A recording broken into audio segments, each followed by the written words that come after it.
Good afternoon, everybody, and thanks for tuning in for another episode of Everything About Panama.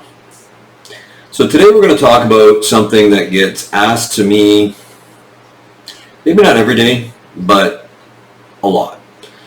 And people have a few different priorities when it comes to this. But there's some simple answers, at least for the area that I live in and the market that I specialize in.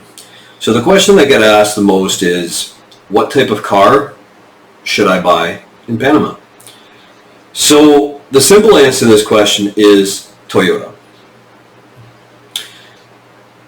Now I get some pushback when I give that answer. I'm not a Toyota salesman. I'm not a car salesman. I don't even really like Toyota that much.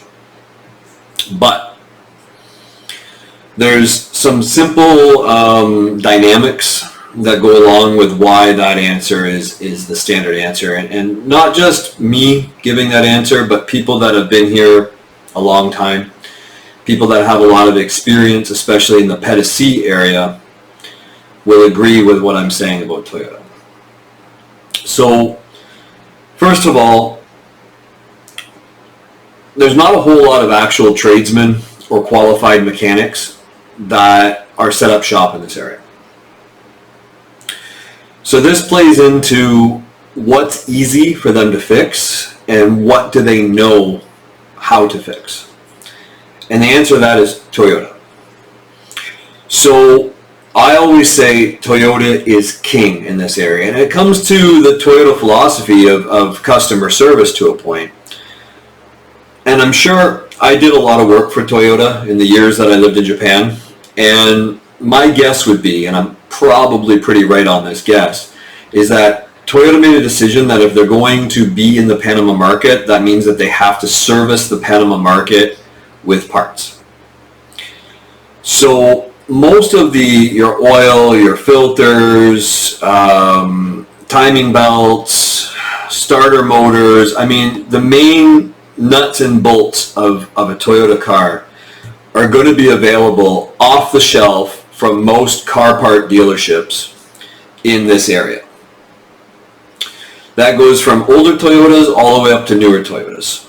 There's also a large network of Toyota dealerships that are also in Panama, and they're well established. And a big part of that is because they have the support from Toyota. Now, I personally never owned a Toyota in my life until I moved to Panama. Currently I own a Hilux, which are pretty cool trucks as far as smaller trucks go. I also own a RAV4 and I own a Subaru. The Subaru, for me, that's a toy because my Subaru has been sitting at my mechanic since last October and it's currently July. Why? Because I had to have my engine sent out to a special shop in Panama City to have some boring done on it. I had to order a bunch of parts from from America and have the parts shipped over to find out that some of the parts that I ordered were not all the parts that I needed. So then I had to go and order more parts and have them shipped in from America. So that's my toy. I accept it. That's fine. I'm not even stressed about it. That's just living in a different country and a smaller market in this country. But whenever I've taken any of my Toyotas in to have oil changes done, even the small mechanic that's up the road who doesn't even really have a shop, he operates out of his kind of his farmyard, he's got Toyota filters, he's got air filters, oil filters, fuel filters sitting right there because they're kind of like Lego. And it's there. So the real simple answer. Now, that's for this area and more rural areas of Panama. A lot of people say, well, you know, I live up closer to the city or I live in a more urbanized area. Yeah, that's a different story. You know, if you're up in the city, pretty much the sky's the limit for what cars you can buy. And they'll have mechanics that are trained from those dealerships to fix those cars, but it still doesn't change the parts factor, okay? I know people that have bought Ford pickup trucks here and a part went on the Ford pickup truck and they were 3-4 weeks waiting for that part to be shipped in, and that's to the Ford dealership. I'm not putting down any car brand. I'm not super duper loyal. I always drove Ford and Dodge pickup trucks back home.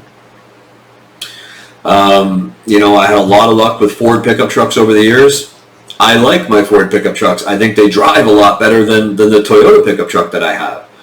But we're not talking necessarily about what you like. We're talking about the reality of the market that's in Panama.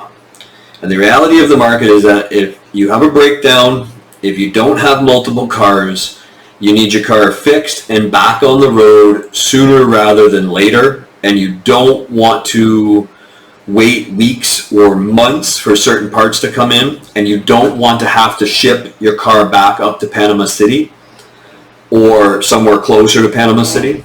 Then most likely the choice that you're going to have to make is going to be buying a Toyota.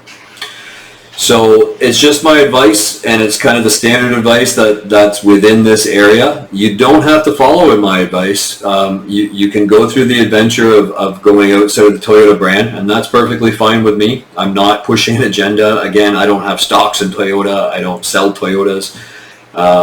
You know, and I don't really even like the way that Toyotas drive.